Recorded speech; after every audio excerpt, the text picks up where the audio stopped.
السلام علیکم دوستو۔ بائبل یعنی انجیل کے نام سے تو تقریباً ہر انسان ہی واقف ہوگا۔ یہ وہ آسمانی کتاب ہے جو اللہ کے نبی حضرت عیسیٰ علیہ السلام پر نازل ہوئی۔ آج مسیحی دنیا میں 4 انجیلیں مستند تصور کی جاتی ہیں۔ ان کے لکھنے والوں کے نام متی، لوکا، مرکس اور یوحنا ہیں، لیکن ان کے علاوہ برناباس نامی ایک انجیل ایسی بھی پائی جاتی ہے جسے عیسائی صدیوں سے چھپاتے چلے آ رہے ہیں۔ حضور اکرم صلی اللہ علیہ وآلہ وسلم کی آمد سے تقریباً 75 سال قبل پوپ گلیسیس اول نے اس کتاب کے پڑھنے والے کو ایک مجرم قرار دیا تھا۔ سینکڑوں سال تک یہ کتاب انجان مقامات پر پوشیدہ رہی۔ 16ویں صدی عیسوی میں اس کتاب کا صرف ایک نسخہ پوپ سکسٹس کے کتب خانے میں پایا جاتا تھا اور کسی کو اسے پڑھنے کی اجازت نہ تھی، لیکن حادثاتی طور پر یہ کتاب یہاں سے غائب ہوئی اور ویانا کی امپیریل لائبریری تک جا پہنچی۔ ہنگامہ اس وقت برپا ہوا کہ جب 1907 عیسوی میں آکسفورڈ یونیورسٹی نے اس کتاب کا انگریزی ترجمہ شائع کر دیا، لیکن جلد ہی عیسائی دنیا میں یہ احساس پیدا ہو گیا کہ یہ کتاب اگر عام ہوئی تو اس مذہب کی جڑ ہی کاٹ دے گی جسے وہ حضرت عیسیٰ علیہ السلام سے منسوب کرتے رہے ہیں۔ لہٰذا اس انجیل کے انگریزی، اٹالین اور اسپینش تمام ہی نسخے آہستہ آہستہ معدوم کر دیے گئے۔ آخر اس کتاب میں ایسا کیا ہے جو مغربی دنیا میں اس کی اشاعت اور فروغ پر آج بھی پابندی عائد ہے؟ برناباس دراصل حضرت عیسیٰ علیہ السلام کے ان 12 حواریوں میں سے ایک تھا جو ابتدا ہی میں آپ علیہ السلام پر ایمان لائے تھے۔ اسی لیے اس کتاب میں حضرت عیسیٰ علیہ السلام کے حالات زیادہ تفصیلات کے ساتھ بیان ہوئے ہیں، جیسے کوئی شخص آنکھوں دیکھا حال بیان کر رہا ہے، کیونکہ برناباس ان واقعات میں خود بھی شریک تھے۔ اس کے برعکس عیسائیوں میں رائج دیگر 4 انجیلوں کے مصنفین میں سے نہ تو کوئی حضرت عیسیٰ علیہ السلام کا حواری تھا اور نہ ہی آپ سے کوئی براہ راست تعلق رکھتا تھا۔ یہ تمام ہی انجیلیں محض روایات پر مبنی ہیں۔ عیسائیوں نے انجیل برناباس کو جعلی قرار دے کر اس لیے غائب کیا کہ یہ انجیل عیسائیت کے بنیادی عقیدے کے بالکل خلاف تھی۔ اس کا مصنف یعنی برناباس کتاب کے آغاز ہی میں اپنا مقصد تصنیف بیان کرتا ہے کہ ان لوگوں کے خیالات کی اصلاح کی جائے جو شیطان کے دھوکے میں آ کر یسوع کو ابن اللہ قرار دیتے ہیں، ختنہ کو غیر ضروری ٹھہراتے ہیں اور حرام کھانوں کو حلال کر دیتے ہیں۔ وہ بتاتا ہے کہ جب حضرت عیسیٰ علیہ السلام دنیا میں موجود تھے، اس زمانے میں ان کے معجزات کو دیکھ کر سب سے پہلے مشرک رومی سپاہیوں نے ان کو خدا اور بعض نے خدا کا بیٹا کہنا شروع کیا۔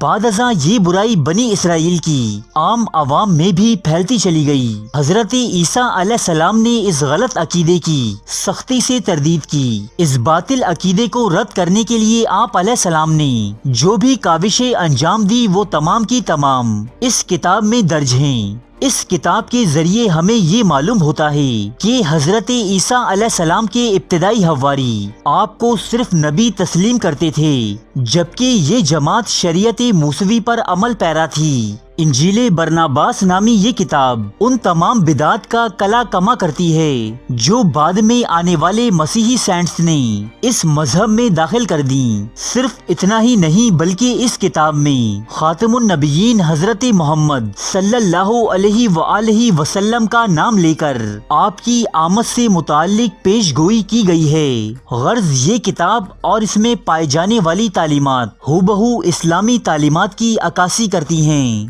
اور موجودہ عیسائیت میں پائے جانے والے شرک اور بدعات کی نفی بھی کرتی ہیں۔ اس کے ساتھ ساتھ یہ کتاب حضرت عیسیٰ علیہ السلام کے مصلوب کیے جانے کے عمل کو بھی باطل قرار دے کر مسلمانوں کے موقف کی حمایت کرتی ہے۔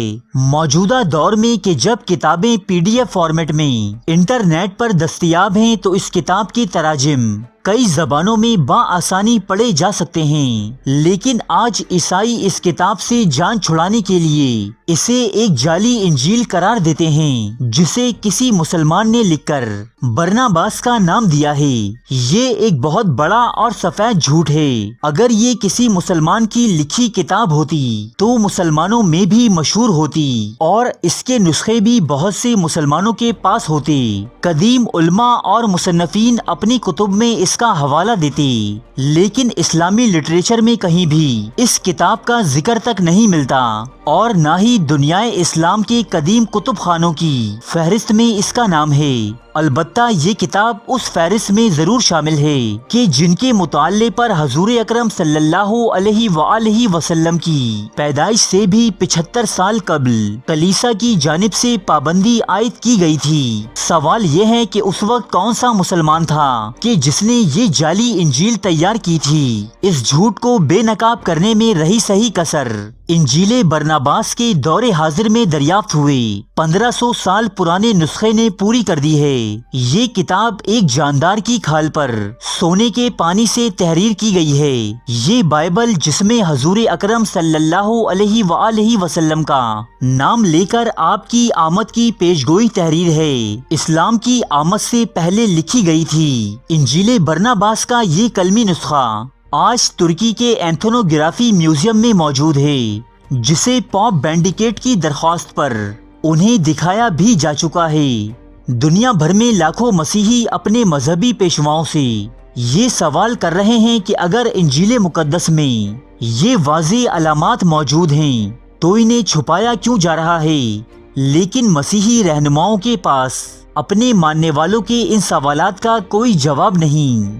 یوں سینکڑوں سالوں سے سچ کو دبانے کی یہ کوشش آج بری طرح ناکام ہوتی نظر آ رہی ہے، لیکن جلد ہی وہ دور آئے گا کہ جب دنیا کے تمام افراد یہ حقیقت جان لیں گے کہ انجیل برناباس ہی در حقیقت وہ آسمانی کتاب ہے جو حضرت عیسیٰ علیہ السلام کو ایک نبی قرار دیتی ہے اور ان سے پہلے آئے انبیاء علیہ السلام کی تصدیق کرتی ہے، اور ان کے بعد آنے والے سید الانبیاء حضرت محمد صلی اللہ علیہ وآلہ وسلم کی آمد کی خوشخبری بھی سناتی ہے۔ انجیل برناباس اردو زبان میں PDF فارمیٹ میں بھی دستیاب ہے، آپ بآسانی اس کا مطالعہ کر سکتے ہیں۔ ارے فرینڈز، ایک منٹ، آپ ایسے ہی جا رہے ہیں؟ اتنی محنت سے ویڈیو بنائی ہے، ایک لائک تو بنتا ہے نا؟ اور دوسرا یہ کہ آپ ہمیں اتنی بڑی دنیا میں دوبارہ کیسے ڈھونڈیں گے؟ تو اس کا حل یہ ہے کہ آپ ہمارے چینل کو سبسکرائب کر لیجئے اور اس بیل کے آئیکن کو کلک کر دیجئے۔ اس طرح ہمارے آنے والی تمام ویڈیوز آپ تک پہنچتی رہیں گی۔ ارے ڈریے مت، یہ بالکل فری ہے۔